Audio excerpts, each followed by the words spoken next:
Donald Trump ആണവ പരീക്ഷണം പ്രഖ്യാപിച്ചു, പിന്നാലെ റഷ്യയും ഒക്കെ പ്രഖ്യാപിക്കുന്നുണ്ട്. ഇനിയിപ്പോൾ ഏതൊക്കെ രാജ്യങ്ങൾ പ്രഖ്യാപിക്കാൻ പോകുന്നു അറിയില്ല. അത് അവിടെ നടക്കുമ്പോൾ തന്നെ ഈ അമേരിക്കയെ ഷട്ട് ഡൗൺ തുടരുകയാണ്. അവിടെ 40 വിമാനത്താവളങ്ങളും ആയിരക്കണക്കിന് വിമാനങ്ങൾ, യാത്രാവിമാനങ്ങളൊക്കെ ബാധിക്കുന്നത് കേൾക്കുകയാണ്. ഇത് പിടിവിട്ട് പോകുന്ന പോക്കാ ജെയിംസ് സാർ?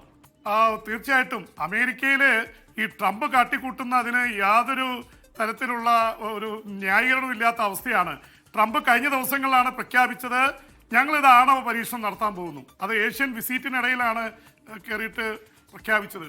പക്ഷെ തൊട്ടു പിന്നാലെ ഇപ്പോൾ ഈ മണിക്കൂറുകളിൽ റഷ്യൻ പ്രസിഡന്റ് വ്ളാഡിമിർ പുടിന്റെ പ്രഖ്യാപനം വന്നിരിക്കുന്നു. അമേരിക്ക ഇത് ആണവ പരീക്ഷണം നടത്തുന്നു, ഞങ്ങൾ നോക്കിയിരിക്കില്ല, ഞങ്ങളും ആണവ പരീക്ഷണം നടത്താൻ പോകുന്നു. ലോകത്ത് ആണവായുധ മത്സരം വീണ്ടും ശക്തി പ്രാപിക്കുകയാണ്.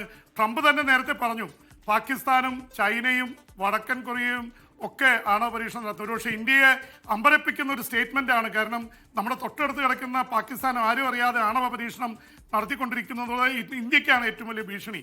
സ്വാഭാവികമായിട്ട് ഇന്ത്യ അത് വളരെ ഗൗരവത്തോടെയാണ് കാണുന്നത്.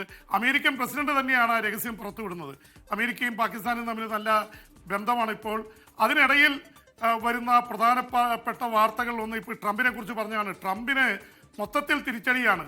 ഈ അദ്ദേഹത്തിന് മറ്റേ മേയർ ഇലക്ഷനിൽ ട്രംപ് ഭീഷണിപ്പെടുത്തി തകർത്ത് കളയുമെന്ന് പറഞ്ഞ മംതാന് ജയിച്ചതോടെ അദ്ദേഹം ഞെട്ടിയിരിക്കുകയാണ്. ഇപ്പോൾ പറയുന്നത് എൻ്റെ പേര് ബാലറ്റിൽ ഇല്ലാത്തതുകൊണ്ടെന്നൊക്കെ പറയുന്നുണ്ട്. പക്ഷെ അതൊന്നും ഒരു ന്യായീകരണമല്ല.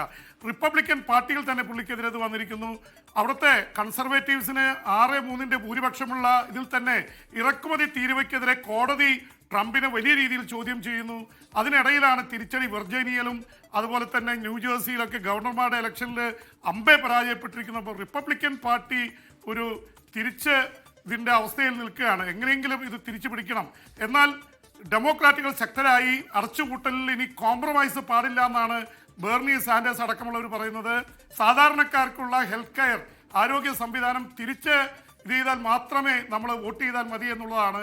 അത് സംബന്ധിച്ച് ഡെമോക്രാറ്റുകൾക്കിടയിൽ പ്രശ്നമുണ്ട്. അതിനിടയിലാണ് ഒരുപക്ഷെ ഇടുത്തി പോലെ വാർത്ത വരുന്നത്. 40 വിമാനത്താവളങ്ങൾ അമേരിക്കയിലെ അടച്ചുപൂട്ടലിനെ തുടർന്ന് വിമാനത്താവളങ്ങൾ അടച്ചുപൂട്ടാൻ പോകുന്നു. ആയിരക്കണക്കിന് അമേരിക്കയിൽ വരുന്ന യാത്രാ വിമാനങ്ങൾ അത് റദ്ദാക്കുന്നു. അങ്ങനെ വന്ന ലക്ഷക്കണക്കിന് യാത്രക്കാർക്ക് അമേരിക്കയിലേക്കും തിരിച്ചും യാത്ര ചെയ്യാനാവാത്ത അവസ്ഥയുണ്ടാവും. അതീവ രൂക്ഷമാണ് പ്രശ്നങ്ങൾ. ഹാഷ്മി, ക്രിസ്റ്റീന. ഓക്കെ, അത് അമേരിക്കൻ ചരിത്രത്തിലെ വലിയ ഷട്ട് ഡൗണിലേക്ക് കാര്യങ്ങൾ പോവാണ്. ഇനിയും പിടിച്ചുപിടി നിൽക്കുകയാണെങ്കിൽ അവിടെ ഇപ്പോൾ അത് വലിയ തോതിൽ ജനജീവിതത്തെ ബാധിക്കുന്നില്ലെങ്കിൽ കൂടിയും അത് ജനജീവിതത്തെ ബാധിക്കുകയും കൂടുതൽ സങ്കീർണാവസ്ഥയിലേക്കും നമ്മൾ വിചാരിച്ച പോലെ, നമ്മളല്ല അമേരിക്ക, ട്രംപ് ഒക്കെ വിചാരിച്ച പോലെ കാര്യങ്ങൾ നടക്കാത്തൊരവസ്ഥയിലേക്കും വരും. ലോകത്തെവിടെയായാലും ഏത് സമയത്തും 24 വാർത്തകളും ഓഗ്മെന്റഡ് റിയാലിറ്റി പാക്കേജുകളും എക്സ്പ്ലെയിനറുകളും വിശദമായി കാണാൻ ഞങ്ങളുടെ യൂട്യൂബ് ചാനൽ നിങ്ങൾക്ക് സബ്സ്ക്രൈബ് ചെയ്യാം.